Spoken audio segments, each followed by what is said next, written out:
Baik, bismillah, assalamualaikum warahmatullahi wabarakatuh. Hamdan wa syukurillah, sholatan wa tasliman ala nabiyillah wa ba'du. Terima kasih saya sampaikan pada rekan-rekan semuanya yang masih tentunya bersama saya, Kholis, dalam eh, pembahasan pembelajaran tentang wealth management, yang pada kesempatan ini akan membahas tentang perencanaan pensiun setelah sebelumnya kita membahas tentang perencanaan pajak dan lain sebagainya. Namun sebelum kita mulai pembahasan pada pertemuan ini, kita awali pertemuan ini dengan pembacaan basmalah doa, dengan harapan apa yang kita rencanakan dan apa yang kita upayakan menjadi sarana yang mengantarkan kita pada kesuksesan dan memberikan kebermanfaatan bagi lingkungan serta mendapatkan ridho dari Tuhan. Amin amin ya rabbal alamin. Bismillahirrahmanirrahim. Berdoa dimulai.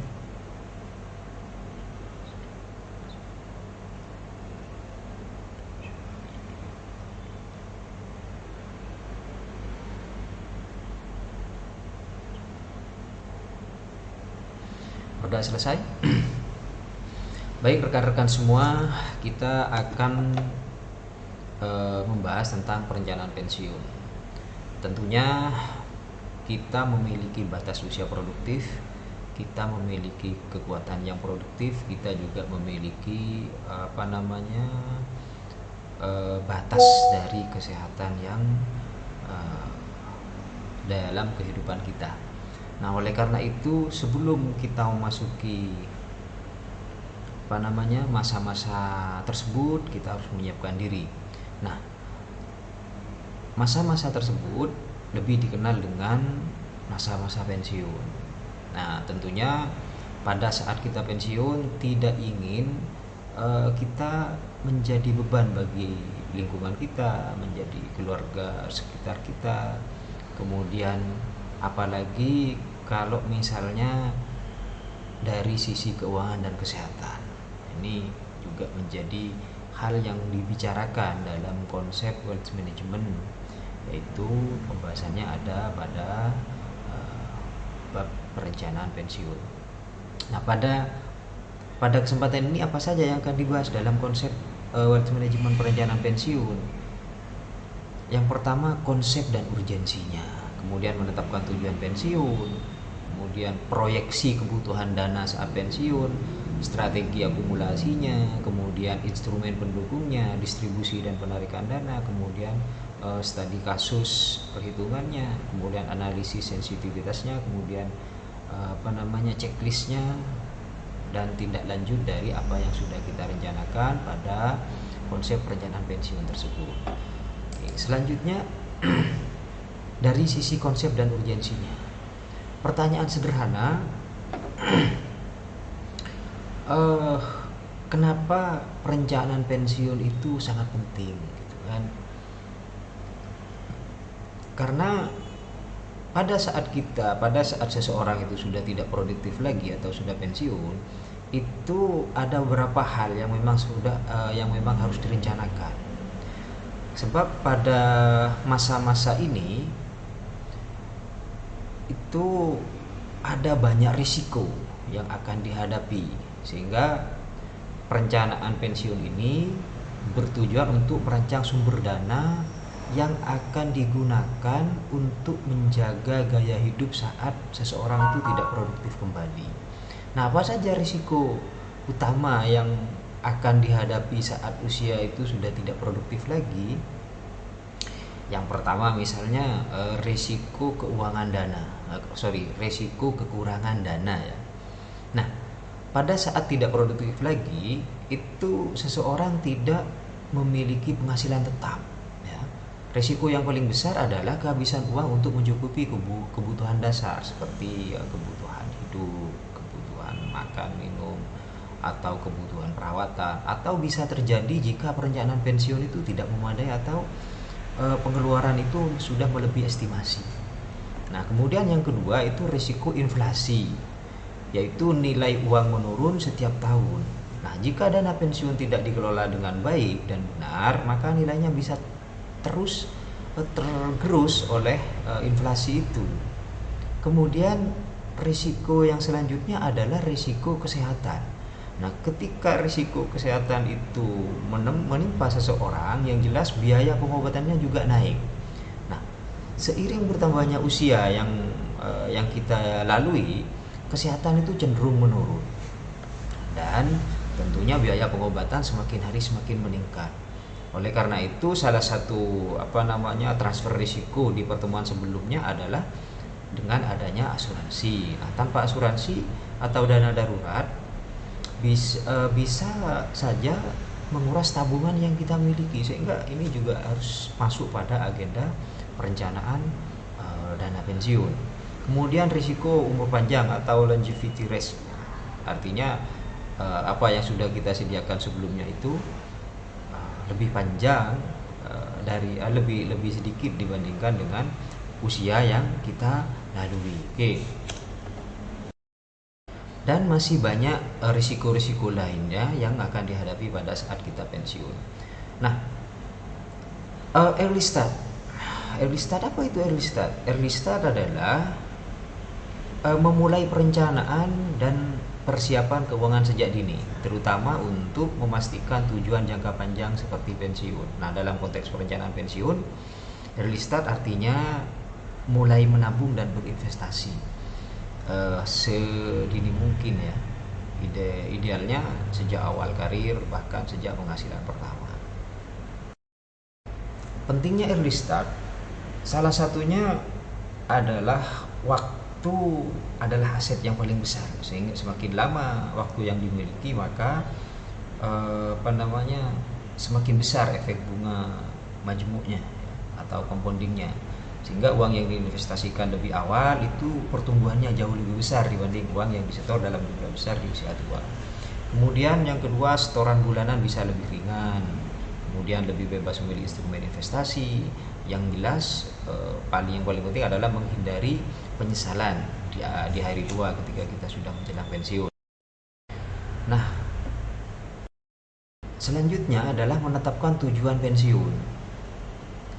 Kenapa tujuan pensiun itu harus ditetapkan? Karena kita dapat menetapkan gaya hidup ketika sudah pensiun. Misalnya kita mau hidup di mana, lokasinya di mana, apa saja yang akan kita yang akan kita lakukan, aktivitasnya, mengingat kita sudah tidak di usia produktif lagi. Kemudian kesehatan kita itu bagaimana, walaupun kesehatan pada saat pensiun itu juga dipengaruhi oleh gaya hidup pada saat kita ada di usia-usia sebelum pensiun, misalnya menjaga pola makan, menjaga pola hidup dengan cara olahraga dan lain sebagainya misalnya.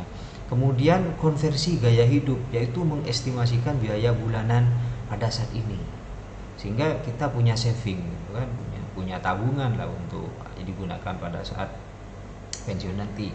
Kemudian ada menetapkan usia pensiun dan horizon harapan hidup. Apa sih harapan kita pada saat kita pensiun? Tentunya harapan kita itu bisa menikmati masa-masa tua kita bersama keluarga, tanpa khawatir dengan keuangan, tanpa khawatir dengan kesehatan, walaupun tentunya misalnya ada penurunan kesehatan dibanding dengan masa-masa sebelumnya. Kemudian pertimbangkan biaya ekstra, biaya kesehatan, biaya perjalanan, bahkan perawatan orang tua. Oke, selanjutnya apa saja sih dana pensiun dan sumbernya? Ada program formal seperti BPJS Ketenagakerjaan, DBLK, dana pensiun pemberi kerja misalnya. Kemudian bisa berasal dari tabungan, investasi pribadi, baik itu dari reksadana, saham, dan lain sebagainya. Kemudian ada sumber dana pensiun yang berasal dari aset produktif seperti bisnis, sewa properti, royalti misalnya. Jadi itu adalah sumber dana pensiun yang akan kita rencanakan.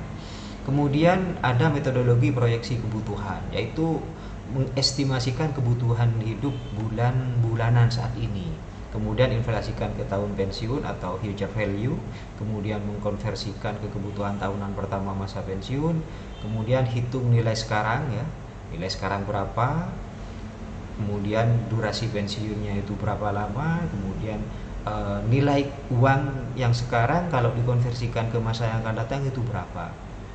Itu konsep yang lumayan matang ya. Kemudian tentukan kontribusi periodik untuk mencapai korpusnya. Oke, selanjutnya, nah ini rumus kuncinya ya, nanti kita akan bahas secara detail ya untuk membahas tentang future monthly need, kemudian eh, PV anuitas secara realnya, kemudian FV akumulasinya atau bulanannya, kemudian real return, kemudian margin of safety-nya. Oke, selanjutnya ada misalnya contoh studi kasus ya, studi kasus atau asumsi kebutuhan hidup sekarang misalnya 5 juta per bulan. Nah, usia ke pensiun itu 20 tahun. Inflasi yang berpengaruh terhadap pada saat kita pensiun adalah 4% per tahunnya. Nah, durasi pensiunnya itu 25 tahun. Maka imbal hasil nominal prapensiun itu 10% setelah 7% misalnya. Maka real return pranya itu 5,77%, sedangkan pasca pensiunnya itu adalah 2,88%. Nah,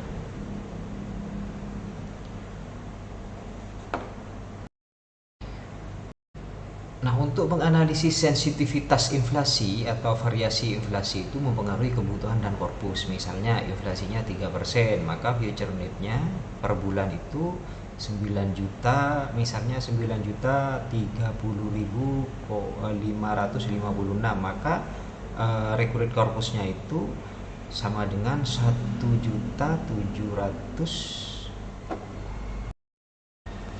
Ada beberapa strategi akumulasi dalam perencanaan pensiun. Ada fase awal yaitu 20 tahun ke pensiun, yaitu fokus pada aset pertumbuhan, baik itu berupa saham atau yang fase menengah misalnya strateginya adalah rebalancing bertahap ke pendapatan tetap dan diversifikasi. Kemudian 5 sampai 7 tahun terakhir misalnya, maka dengan strategi mengurangi volatilitas dialihkan ke obligasi pemerintah dan pasar uang misalnya. Kemudian ada otomatisasi dan eskalasi iuran mengikuti inflasi. Nah, sedangkan strategi distribusi dan penarikan itu 4% rule, yaitu diadaptasikan sesuai dengan inflasi dan kondisi pasar. Kemudian ada bucket strategi. Yang pertama, kas 1 sampai 2 tahun itu kebutuhan, kemudian ada pendapatan tetap menengah, kemudian ada aset pertumbuhan jangka panjang, kemudian ada dynamic withdrawal ya, yaitu menyesuaikan penarikan saat pasar turun, kemudian menjaga likuiditas untuk biaya kesehatan yang tak terduga. Nah, ini salah satu strategi juga, yaitu mitigasi risiko yang misalnya longevity atau menambah margin korpus, yaitu mempertimbangkan anuitas. Kemudian inflasi, menyisipkan aset real seperti saham, properti, dan emas. Kemudian squeeze return risk ya, yaitu menggunakan buffer cash dan bucket ya. Kemudian ada health cost atau biaya kesehatan, biaya untuk menunjang kesehatan, yaitu asuransi kesehatan dan critical illness. Kemudian behavioral, yaitu review tahunan dan melakukan rebalancing secara disiplin. Kemudian ada checklist implementasi, apa saja yang perlu di checklist untuk menyiapkan, yaitu hitung kebutuhan hidup pada saat pensiun itu real, kemudian menetapkan asumsi dari sisi inflasi, return, dan horizon. Kemudian hitung korpus dan kontribusi optimal. Kemudian memilih instrumen yang sesuai dari waktu ke waktu sesuai dengan fasenya. Kemudian otomatisasi dan meningkatkan iuran secara berkala. Kemudian memonitor performa dan rebalancing tahunan. Kemudian mengupdate rencana saat perubahan hidup, baik itu kehidupan keluarga atau kehidupan di karir. Ini referensi buku yang kita gunakan pada pembahasan ini. Mungkin nanti bisa dipelajari lebih dalam untuk mendapatkan pemahaman yang lebih detail dari pembahasan-pembahasan sebelumnya, karena waktu kita terbatas ya. Yang jelas kita tidak menutup ruang untuk berdiskusi, dan kita tidak menutup ruang untuk menerima kritik yang konstruktif dari teman-teman semua. Ada quotes terkait dengan perencanaan pensiun atau investasi, yaitu the best time to start was yesterday, the next best time is today. Jadi paling baiknya waktu untuk memulai adalah kemarin. Jadi kalau kemarin kita sudah tidak memulai, maka waktu yang paling baik kedua adalah saat ini. Jadi kalau kemarin kita misalnya sudah tidak mencoba, maka jangan kemudian menyesal, jangan larut dalam penyesalan, tapi jadikan kegagalan kita berinvestasi kemarin itu pelajaran, maka kita harus memulainya pada saat ini. Baik, sekian dan demikian, semoga menjadi ilmu yang bermanfaat. Terima kasih atas perhatiannya.